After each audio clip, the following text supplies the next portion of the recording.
said. First female chief of staff in the history of our country, which is pretty amazing when you think of it, right? And she's the best. Thank you very much. Great job.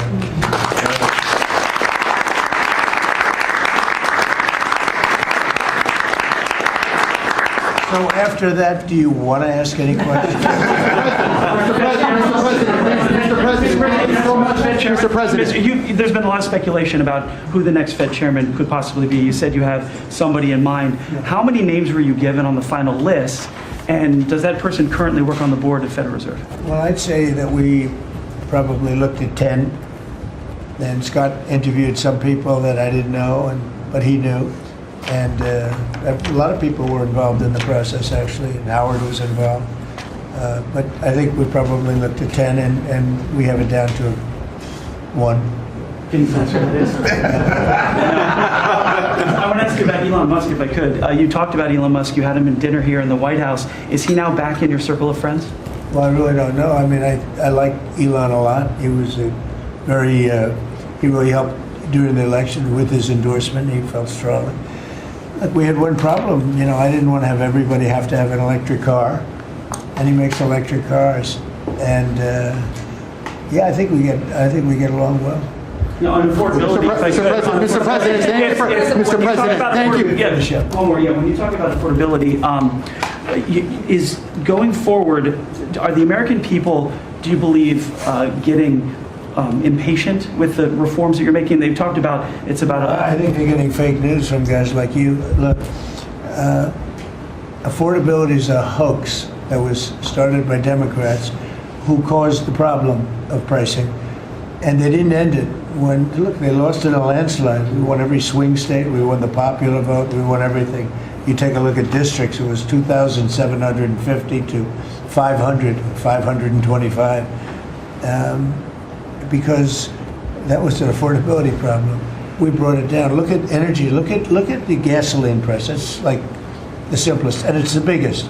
Because if energy comes down, everything comes down. That's the way it works. We're going to be at 250. You said 199 in some places in the country, right? You said it. I didn't say it. And they won't check you. They'll check me.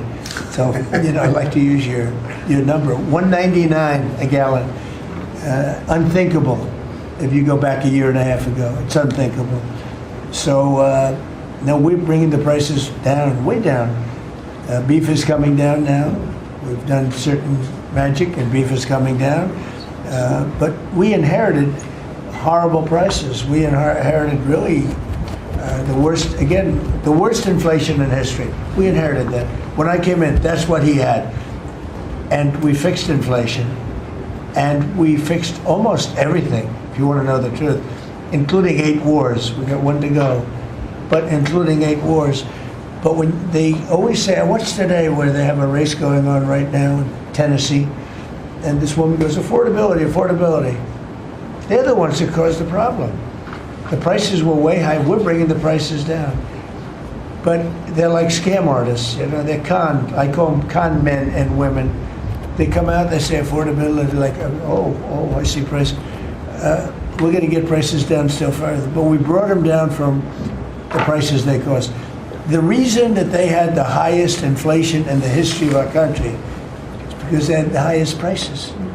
But we brought them down, and now we have normal inflation. Yeah, please. Mr. President, thank you so much for taking questions with your assembled cabinet.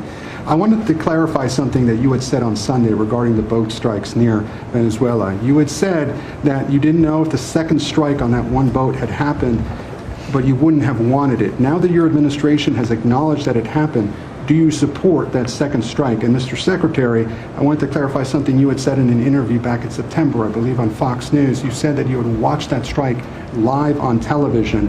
In real time, did you know that there were survivors after the initial strike? Well, look, all I know is this. Every boat that you see get blown up, we save 25,000 on average lives, 25,000 lives. They've been sending enough of this horrible fentanyl and other things like cocaine and other things, but fentanyl right now is the leader of the pack, to kill our entire nation. Because a little speck on the head of a pin can kill somebody. It's very dangerous stuff. I know so many people where their sons were drug addicts. They had one little sample, and they died. They died. They couldn't believe it. As far as the attack is concerned, I still haven't gotten a lot of information because I rely on Pete. But to me, it was an attack. It wasn't one strike, two strikes, three strikes. Somebody asked me a question about the second strike. I didn't know about the second strike. I didn't know anything about people. I wasn't involved in it. I knew they took out a boat. But I would say this, they had a strike. I hear the gentleman that was in charge of that is extraordinary. He's an extraordinary person. I'll let Pete speak about him. But Pete was satisfied.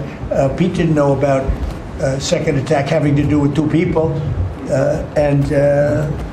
I guess Pete would have to speak to it. I can say this, I want those boats taken out.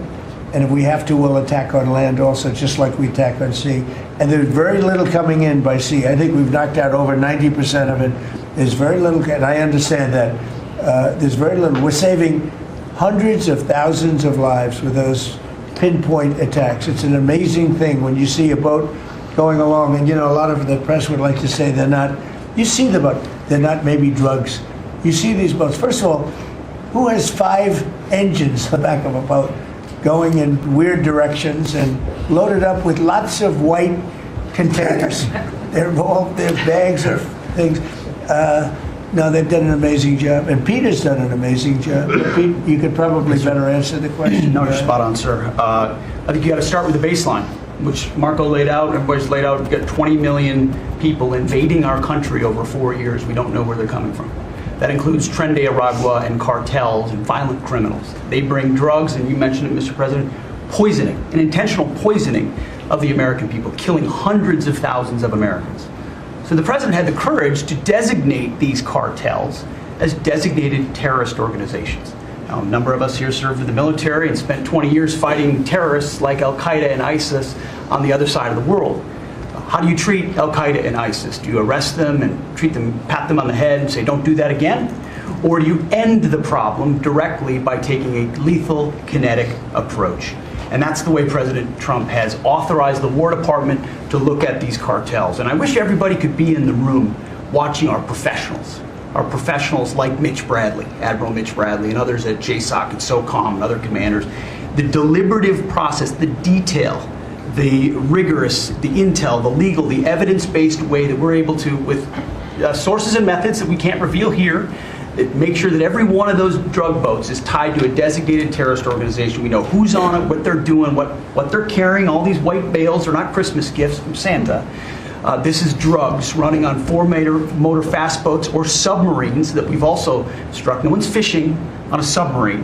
And I have empowered them to make that call. Now, the first couple of strikes, as you would, as any leader would want, you want to own that responsibility. So I said, I'm going to be the one to make the call after getting all the information and make sure it's the right strike. That was September 2nd. There's a lot of intelligence that goes into that, building that case and understanding that, a lot of people providing information. I watched that first strike live. As you can imagine, at the Department of War, we got a lot of things to do. So I didn't stick around for the hour and 2 hours, whatever, where all the sensitive site exploitation digitally occurs. So I moved on to my next meeting. A couple of hours later, I learned that that commander had made which he had the complete authority to do, and by the way, Admiral Bradley made the correct decision to ultimately sink the boat and eliminate the threat. He sunk the boat, and eliminated the threat. And it was the right call. We have his back. And the American people are safer because narco-terrorists know you can't bring drugs through the water and eventually on land if necessary to the American people. We will eliminate that threat, and we're proud to do it. So you didn't see any survivors, to be clear, after that first strike? You personally? I did not personally see survivors, but I stand, because the thing was on fire. It was exploded and fire and smoke. You can't see anything. You got digital. This is called the fog of war. This is what you in the press don't understand. You sit in your air-conditioned offices or up on Capitol Hill and you nitpick and you plant fake stories in the Washington Post about kill everybody, phrases on anonymous sources not based in anything, not based in any truth at all. And then you want to throw out really irresponsible terms about American heroes, about the judgment that they made. I wrote a whole book on this topic because of what politicians and the press does to warfighters. President Trump has empowered commanders commanders to do what is necessary, which is dark and difficult things in the dead of night on behalf of the American people. We support them, and we will stop the poisoning of the American people. And Mr. Secretary, on the second strike, you said it happened more than an hour after the first. Did I hear it I couldn't tell you correctly? the exact amount of time. Minutes, or you went off the road, is what you're saying. I already stated my answer quite clearly. So remember this, we lost last year, I think it was more than that, but people don't like saying it because they always said 100,000, 115,000, numbers we've been hearing for years. So we lost last year more than 200,000 people, dead people, ruined families beyond the 200,000. And those 200,000, that family will never be the same. But these people have killed over 200,000 people, actually killed over 200,000 people last year. And those numbers are down. Those numbers are down. They're way down. And they're down because we're doing these strikes. And we're going to start doing those strikes on land, too. The land is much easier. It's much easier. And we know the routes they take. We know everything about them. We know where they live. We know where the bad ones live. And we're going to start that very soon, too. Mr. President, thank you so much, Mr. You President. know what? When we start that, we're going to drive those numbers down so low. And then you're going to have families be able to live without the fear of their son or daughter just having a pill to have a little fun and ending up dying within a period of 60 seconds, right? No, we're not going to let that happen. We're not going to let it continue to happen. What Biden did to this country by allowing all these people, and I call them animals in many cases, I think they're animals, to come into our country and destroy our country and let all those drugs pour in. Let people just walk across the border like it was nothing. You look at them, a lot of them, you say, oh, let's not discriminate. I'm not talking about color. I'm just talking about you look into the eyes of some of these people. We're smart. And you see a killer. Come on in. Just come on in. 11,888 murderers. Many of them committed more than one murder. He allowed them into our country, totally unvetted, totally unchecked. But he also allowed drugs to come in at record numbers. And hundreds of thousands of people a year died. And we're taking those son of a bitches out, Thank you so much, Mr. President, for taking our questions. I think this is the most transparent administration I have ever seen. I'm impressed by these people. I'll tell you, how strong are you? You've been holding it for 2 hours. There are very few physically. There are very few people who could do that. I'm very proud of you. Whoever the hell you are, I have no idea who you are, but you're strong. Thank you, Mr. President. Mr. President, last week, militia groups in Iraq attacked the Kurdistan region's gas field, the largest gas field, which even the U.S. companies invested in the energy sector in the Kurdistan region. And the Kurdistan Prime Minister requested the United States to provide them some sorts of means and defense system to defending their civilian infrastructure and U.S. investment. Are you willing to providing them this support? And if I had this question, tomorrow the United States is going to open and inaugurate one of the... Can you speak louder? Yeah, of course. Is that possible? Boy, Uh, you're the most gentle, beautiful voice, but you're a very gentle person. Go ahead. Just take fewer words and louder. Yeah, sure. I'll repeat my first question. Last week, the Iraqi militia groups attacked one of the largest gas fields in the Kurdistan region of Iraq, which even the U.S. companies have invested in these gas fields. Yeah. And then, are you from Iraq? I'm from Kurdistan, Iraqi Kurdistan. Okay. Yeah, working for Ruda Media Network. And the Kurdistan region prime minister, he requested the United States to providing them some sorts of defense system to defending these gas fields and U.S. investment in the Kurdistan region. Are you willing to helping them? Well, we're going to look at it. I heard about it, and I'm hearing about it more now, frankly. It wasn't at the top of my list. It's a very unusual question, I think, but I assumed you're from the area, and to you it's a very important question, and to me it is also, because people are being killed. I will say this, Iraq has been much different in terms of us than they were prior to us taking out the nuclear capability of Iran. Iran has gone down many, many steps in terms of its fear factor. They were the bully of the Middle East, and they're really not the bully of the Middle East anymore. And Iraq was being bullied by Iran. We had a president that thought it was brilliant to blow them up, and they blew them up, and all of a sudden, instead of having a power that was basically equal to Iran, they had Iran ruling the Middle East for a long period of time. But Iraq, from the day we hit them with those B-2 bombers and knocked out and obliterated, because CNN said, well, maybe it wasn't total obliteration. Well, it turned out it was totally obliteration. It was every single one of those missiles hit its target. It was actually amazing, but it was wiped out, totally wiped out. I will tell you, Iraq has been a much friendlier place. They talk to us. The Prime Minister actually nominated me along with about 78 other countries for the Nobel Prize. I'm the only one that was nominated by almost 100 countries that didn't get it. But that's okay. But I saved a lot of lives. I saved a lot of lives. But Iraq nominated us for the Nobel Prize, and that was a great honor. You know, we didn't expect that from Iraq.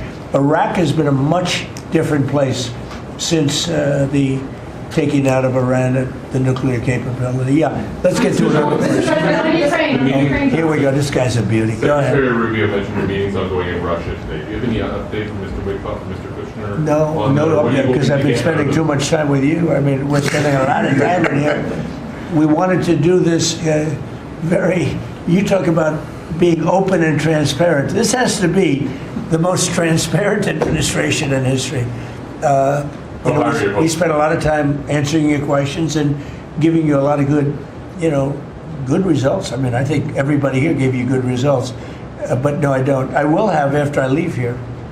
But do you hope for a breakthrough, or is it not? I don't know. Look, I don't know. All I can tell you is that we're trying very hard to save 25 to 30,000 people, mostly men, mostly soldiers, every month. 25,000 to 30,000 soldiers. It's impossible. That's half a stadium. Take a big football stadium. Take half of those people in a stadium, and they're wiped out. They're killed every month. It's crazy. That war is crazy. It would have never happened with me, and it didn't happen for 4 years. And you just mentioned potential land strikes. Can you elaborate anything on that? I'll elaborate. If they come in through a certain country or any country, or if we think they're building mills for whether it's fentanyl or cocaine. I hear Colombia, the country of Colombia, is making cocaine. They have cocaine manufacturing plants, okay? And then they sell us their cocaine. We appreciate that very much. But yeah, anybody that's doing that and selling it into our country is subject to attack. So not necessarily just Venezuela?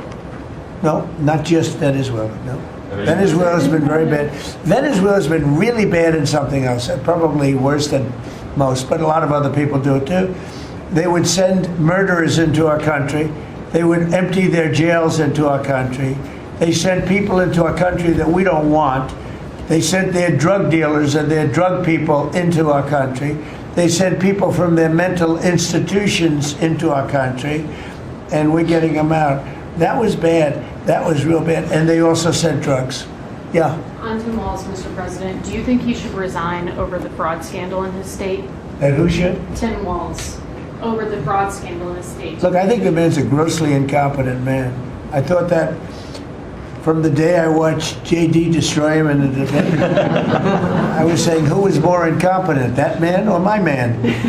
I had a man and he had a man. They were both incompetent, and I had a man and a woman. I thought she was very incompetent too, but now she's leading the field, and I think she's leading the field in this for the nomination. Anyway, look, that's up to them. That's up to the Democrats. You know, the problem with them is they have really bad policy. And I'm not going to say what it is because I don't want them to change it necessarily. Because I want to run against it, whether it's not going to be me, it's going to be somebody that's going to probably sitting at this table. Could be a couple of people sitting at this table.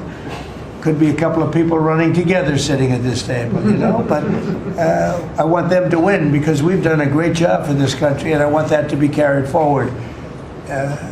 And I think we have a tremendous bench, really a tremendous bench.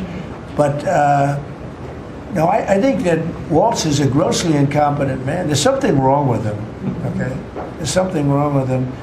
And when you look at what he's done with Somalia, which is barely a country, they have no anything. They just run around killing each other. There's no structure.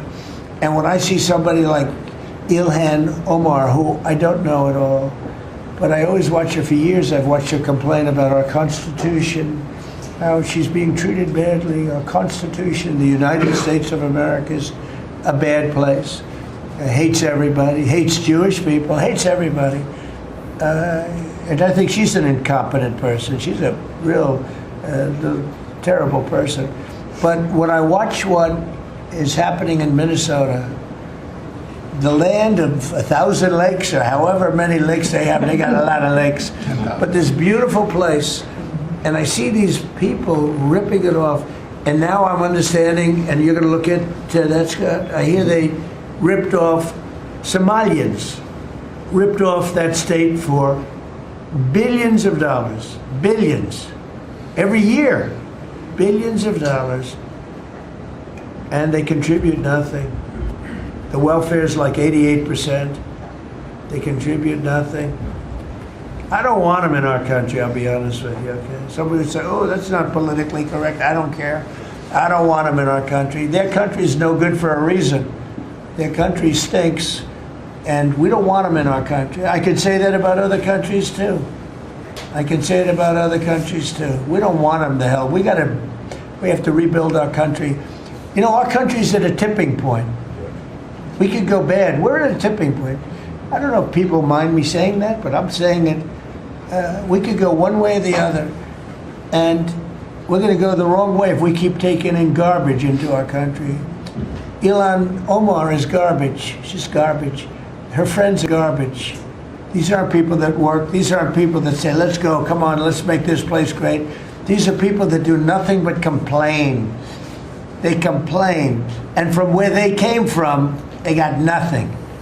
You know, they came from paradise, and they said, this isn't paradise. But when they come from hell, and they complain, and do nothing but bitch, we don't want them in our country. Let them go back to where they came from and fix it. Okay. Thank you very much, everybody.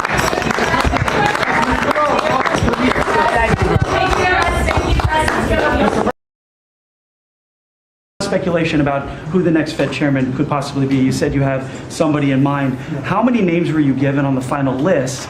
And does that person currently work on the board of Federal Reserve? Well, I'd say that we probably looked at 10. Then Scott interviewed some people that I didn't know, but he knew. And a lot of people were involved in the process, actually, and Howard was involved. But I think we probably looked at 10, and we have it down to 1. Can you answer this? I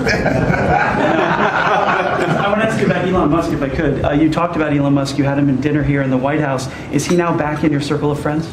Well, I really don't know. I mean, I like Elon a lot. He was he really helped during the election.